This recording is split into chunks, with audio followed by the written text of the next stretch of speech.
Hey everybody, welcome to a special Halloween edition of Grizzled VD. I am your host, Vic Delicious. Welcome to the show. I do appreciate everybody checking us out.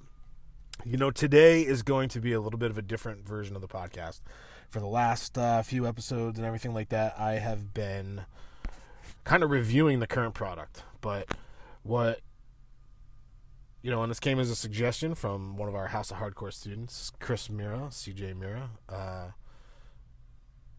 is the kind of the reason why we all watch professional wrestling.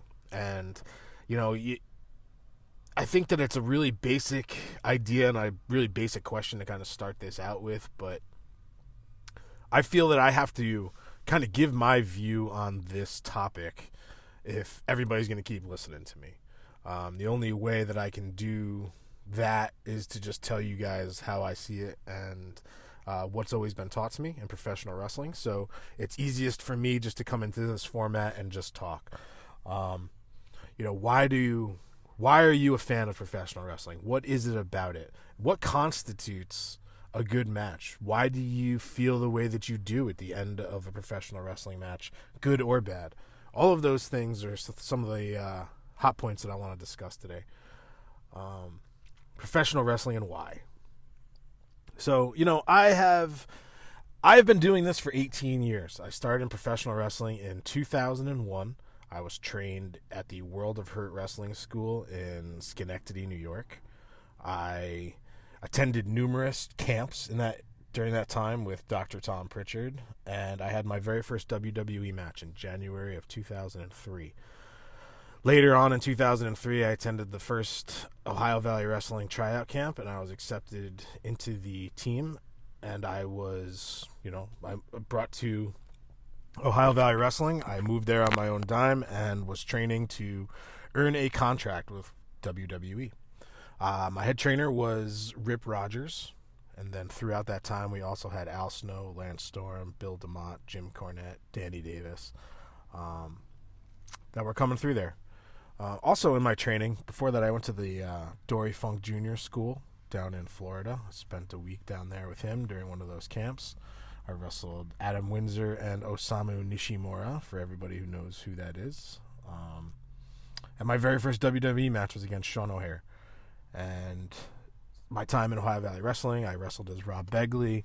I wrestled part of a tag team called the Island Boys.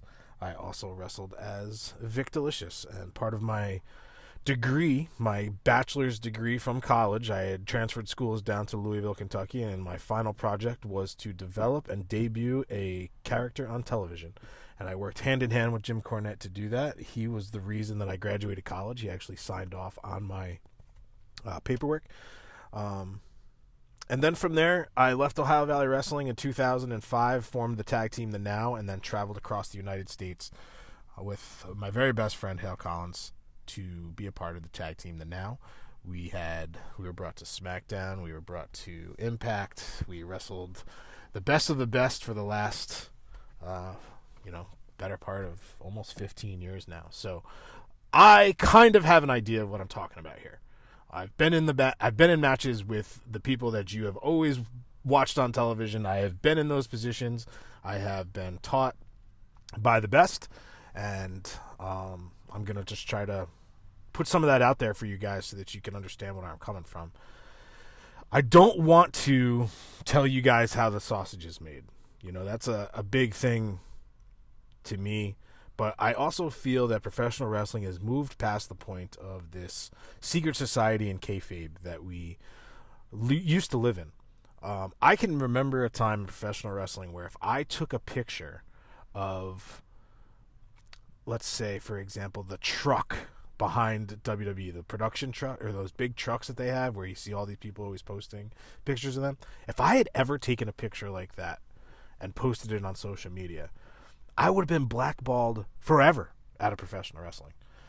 I know guys that would be excited that they got an extra opportunity and would post on social media in the early days of social media that they were booked to be at Raw or SmackDown, and they would lose that opportunity just because they talked about it. So we're dealing with a company in that respect that protected all of these kinds of things. And with the content creation that has really taken over in 2019, people are struggling to come up with ideas and reasons to have people listen to them and for things for them to talk about. There's tons of review shows out there. There's tons of recap shows and all that stuff. But, and CJ, my student, brought this to my attention, and it's a really good point, because I used to do that with my students at House of Hardcore all the time, was to watch their matches, break their matches down, and explain the things that were going on in their matches and what was good and what was bad. That's what wrestling students pay to go to wrestling schools for. That's why they choose their trainers and how wisely. So I had developed a rapport with Tommy Dreamer all the way back to my Ohio Valley Wrestling days, because Tommy was in charge of the developmental system towards the end of my time in Ohio Valley Wrestling. And we stayed in touch all the way through that time, which led to the creation of House of Hardcore, the school, the promotion, all the things that you saw from there. Excuse me. I don't want to tell you how the sausage is made, but I kind of want to clue everybody in. And I don't want to just say I'm going to smarten you up and all of the other stupid shit that everybody says. But I am going to explain to you what happens here when you're putting together a professional wrestling match. And it was really explained to me very well one time when I was really struggling with moving to the next step in my career, moving to another advanced stage in professional wrestling. And it was Al Snow had said to me, "What is it that you want people to remember about this match at the end?" And that was what he was teaching us to think of before we ever had any kind of discussion about what we were going to put together in our match. It was, what would be the story that you want to get out of this match? So every single professional wrestling match needs to, it's not optional, needs to have some kind of a basic story to it. Now, in a time of professional wrestling where guys are being put on television and there are no backstories, it's just two guys versus two guys, there needs to be a reason why I'm continuing to watch this match. Why are they angry at each other? Professional wrestling used to have the basic concept of, we're all trying to get to the pay window. The winner gets the winner's share of the purse. Gorilla Monsoon used to tell us that all the time. And that's a pretty basic understanding. Everyone can understand money and getting more of it. And competing against another person in a physical test of wills and strength, the winner receives more money. That's a pretty simple concept to understand. And I feel like that might be lost even just a little bit with all of the professional wrestlers who I am playing a character. I am this name. You know me on TV as this. The professional wrestling business has always drawn money because we've been able to suck people in emotionally to the stories that we are telling. Every single match needs to tell a story. And that story can be huge, like a divorce angle story with Bobby Lashley and Rusev. That story has many facets to it, many pieces to that story. We know why they're fighting. But when it's just two guys that are going out there to wrestle, we need to have one guy who sticks to the rules and doesn't cheat. And then we need to have another guy who, if he sees the chance to take a shortcut, he's going to do it. And that gives you your good guy and that gives you your bad guy. Matches are paced in such a way that they don't have to tell the same story, but the basic idea of a professional wrestling match from the beginning is that the good guy goes out there, out wrestles the bad guy. So he does all kinds of flashy moves. You may have seen where, for example, a guy gets in, does all of his big moves, and every time a bad guy tries to do something, he gets reversed down to the ground real fast or reversed, and the good guy always comes out on top. Usually ends up with a big drop kick, guy goes to the outside, or a clothesline over the top to the outside, or something like that, where the good guy can now stand in the ring, turn to the camera, pose, fire up. Yeah, let's go, good guy. He's going to kick this bad guy's butt. And just when he has all that confidence, he goes over to the ropes, sticks his head through the ropes, and while the referee is trying to pull him back and has his back to the ropes, the bad guy reaches up and thumbs him in the eye. If anybody's ever played basketball in their backyard, you ever been poked in the eye by somebody? It hurts. It sucks. It's also cheating if they do it on purpose. The good guy's blinded for a second. Bad guy slides right in, starts beating on the good guy. Now, we have something called heat. We hate that bad guy because he just took away the surefire victory that good guy was going to have because he cheated. Okay? Now we proceed to have a few minutes of the bad guy doing his thing. He's got some cool moves. Doesn't always need to do them. Sometimes cool moves make you cheer for a guy. But he does stuff to make you really want to boo him. Where he'll put his knee across his throat while he's arguing with the referee, or unnecessarily pull a guy up by his hair, or take the entire 5 seconds just to break a hold. That is getting heat. Now, traditionally in professional wrestling matches, you'll see all of these moves, you'll see all that stuff, and then the bad guy will grab onto a move that allows everybody to focus in on the center of the ring and start to cheer for their hero to overcome the dastardly acts of that bad guy. The good guy will fire up and fire up and fire up, and the bad guy is going to cheat again and cut him down. So now the fans know, if we just get behind this guy, he hears us cheering for him just a little bit louder, a little bit harder, he's going to kick that guy's ass. So the fans cheer. They root for him. Go, go, go, go. And the good guy gets up. Good guy gets up. Bad guy tries to cut him down again. He blocks it. Fires back. Now he hits one move. 2 moves. Maybe he hits a bigger move. Now the bad guy falls on his butt. Takes a bump. Good guy's up to his feet. Now the good guy's made it all the way back to his feet, standing straight up. The heel's charging at him. He's bumping all over the place. Move, move, move, move, move. The good guy goes to the top rope.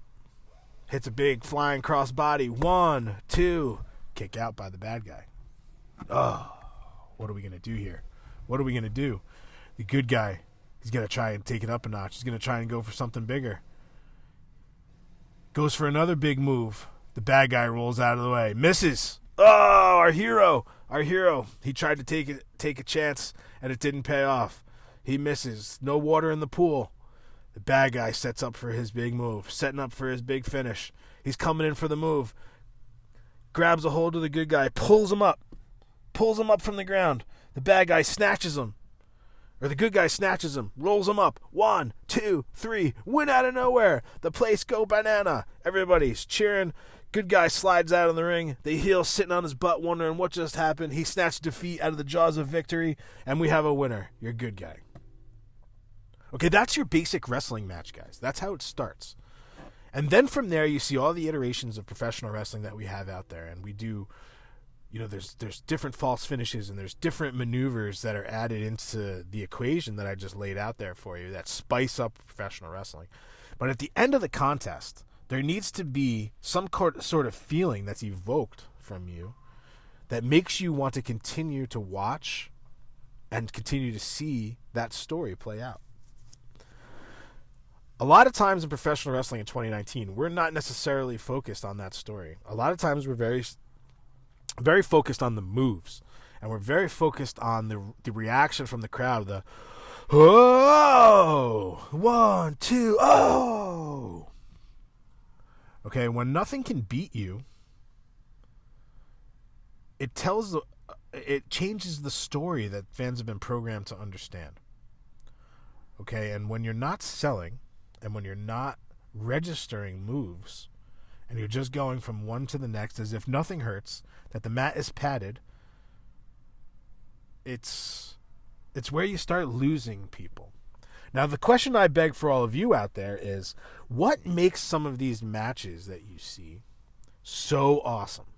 When you're sitting in the crowd and you're chanting, "This is wrestling, this is awesome, fight forever," why are you cheering that? Because you're impressed with the back and forth? Are you impressed with the athleticism? Or are you impressed with the professional wrestling contest that you see in front of you? It's a question that everybody should be asking themselves when they're watching professional wrestling, and some are doing it better than the others. But to assume that every bit of professional wrestling tells the same story is not the case. And every bit of professional wrestling has that basic premise of the winner gets paid more money than the loser. You want to be the champion because you make more money. Why do you want to be at the top of the profession that you're in? Because you make more money. So, professional wrestling and why is more important than any other aspect here. In order for us to understand how to make this wrestling thing the most interesting for everybody across the board, is you need to have a story with what you're doing. And a story could be just as simple as a guy comes through the curtain and he has some tape on his elbow. You can clearly tell that guy's elbow is hurt. Maybe when he locks up, he's got to push away real fast because his elbow hurts. Now everybody knows that guy's elbow is in trouble. So when the bad guy starts to go after that guy's elbow, oh man, what a dick. He knows his elbow's hurt, but he's still going to do it anyway. Wants that money so bad. Ugh. What's worse than a money-grubbing guy who'll take anything to get it? We're losing a lot of that in professional wrestling. And as guys are developing and creating their characters, they need to really have a focus on that particular aspect of professional wrestling. Why am I having this match? And does it make sense? What story am I telling? Where am I going with this product? What do I want fans to think of at the end of this? Because you want them to buy into you. You want them to remember you when they get in their car and they go home. You want to be the one that they talk about when they're in their car and they're saying, yeah, but do you remember that guy's match? That was something. Professional wrestling fans in 2019, what is it that makes you chant what you do? What makes you chant, this is awesome, fight forever? Because I've been involved in some of these professional wrestling matches where I can honestly tell you, I would not want to be fighting forever. If you're appropriately registering and selling everything that's happening in professional wrestling contest, then 1,000 moves at the end of a match don't mean anything. Because if I get punched in the face one time, okay? If you punch me in the face one time and I fall to my back, grab my face, scurry over to the corner, put my head under the ropes, and you see me fixing my jaw, I just made your punch look awesome. And everybody now knows if you hit me with another one of those punches, I could be out. I've created your punch, and I'm protecting it all through my selling. But if you're just punch, punch, punch, punch, shoot off, duck one, take one, that shit doesn't make sense, guys. You need your moves and everything to be respected, sold, and registered for everybody to see them. A reverse Rana is impressive, and it does get a reaction. However, think about the move. Which professional wrestling moves are you most fascinated by where it's clearly the other guy has to do the move, has to cooperate to make it awesome? Who are you cheering for when that happens? Are you giving all the credit to the guy who says it's his move? Or are you giving credit to the guy who's making that move look awesome? Because if I take a reverse Rana, I'm dead, dude. Dead. Bill Carr once gave me a Canadian Destroyer. I didn't move for 10 minutes. There's a certain value in making sure that all of your stuff registers with people, is sold properly, and that you're telling an appropriate story. I'm going to end here with part 1. We'll be back with part 2 later on this week, but I really wanted to get this message across, and I really wanted to talk to everybody. We're getting a little long here, and I don't like to do that, but I do want you to remember professional wrestling and why. Why are you cheering for what you cheer for? What makes something so great? Who are the ones that are doing it right, and who are the ones that are just following a broken pattern? Because you're going to remember the ones that are doing it right, and the ones that are following a broken pattern that's been set up before them need to learn, and they need someone to tell them how to do it right. And all of these companies have some of the best minds behind the scenes working. You need to listen. Thank you guys for tuning in. We'll be back later on this week to the Grizzled VD podcast. It's absolutely, positively been your pleasure. Peace.